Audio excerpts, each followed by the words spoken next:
So good morning guys. So for today's video is pupunta tayo ulit sa mga bahay na lilipatan namin dito sa Amerika.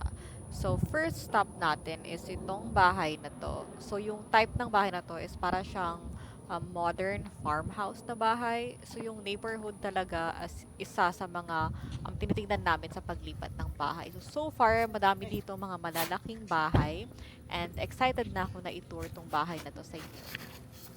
So, ito nga pala yung realtor namin dito sa Amerika. Sobrang ganda niya, guys. I don't know if makikita niyo mamaya. So, anyway, mukha siyang model. Mukhang siya pa yung mayaman na bibili ng bahay What's this? namin. I can So, open. tara, check natin yung bahay. I see.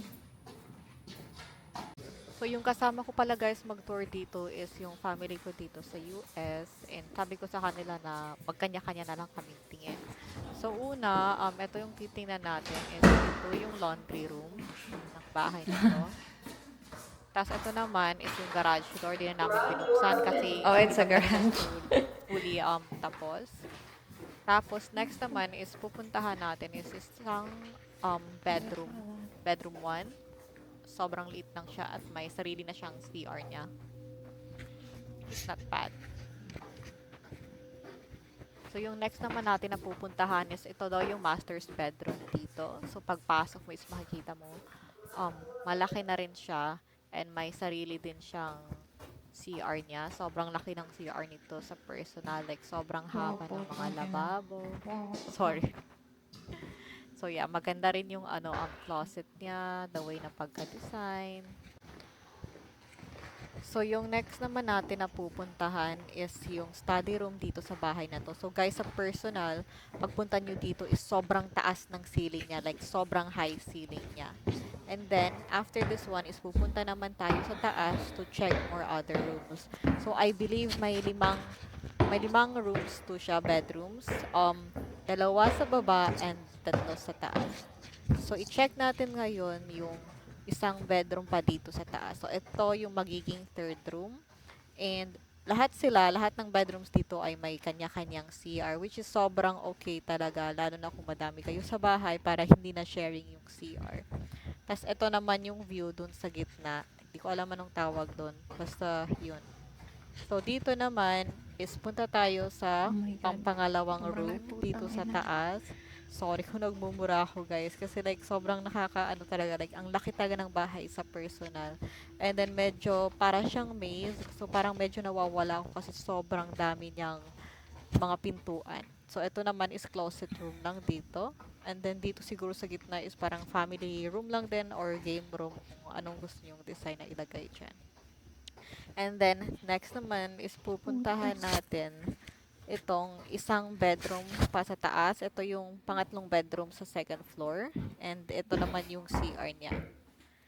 So, parang sobrang convenient niya talaga kasi lahat ng bedrooms ito is may kanya-kanya talagang CR.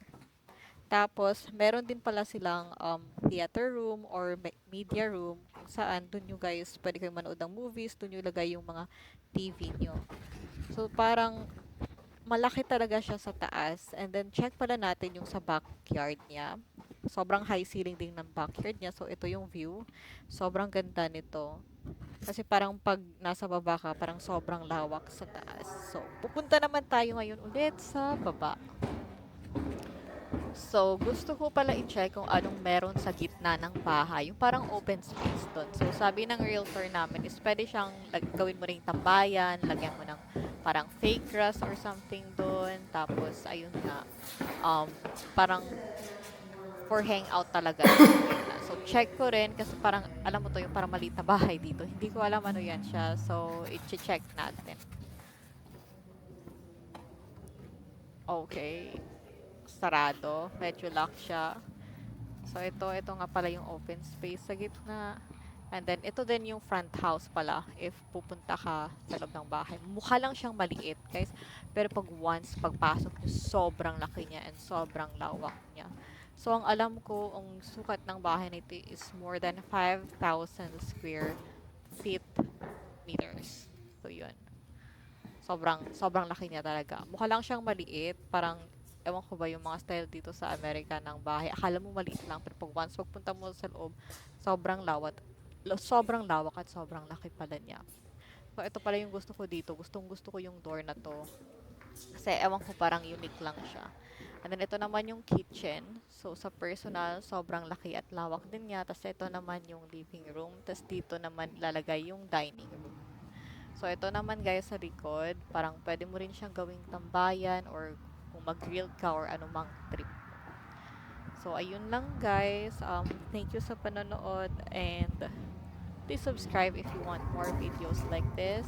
And ito naman yung sa street lang papunta dun sa bahay na yun. So, ayun. Thank you for watching. Bye!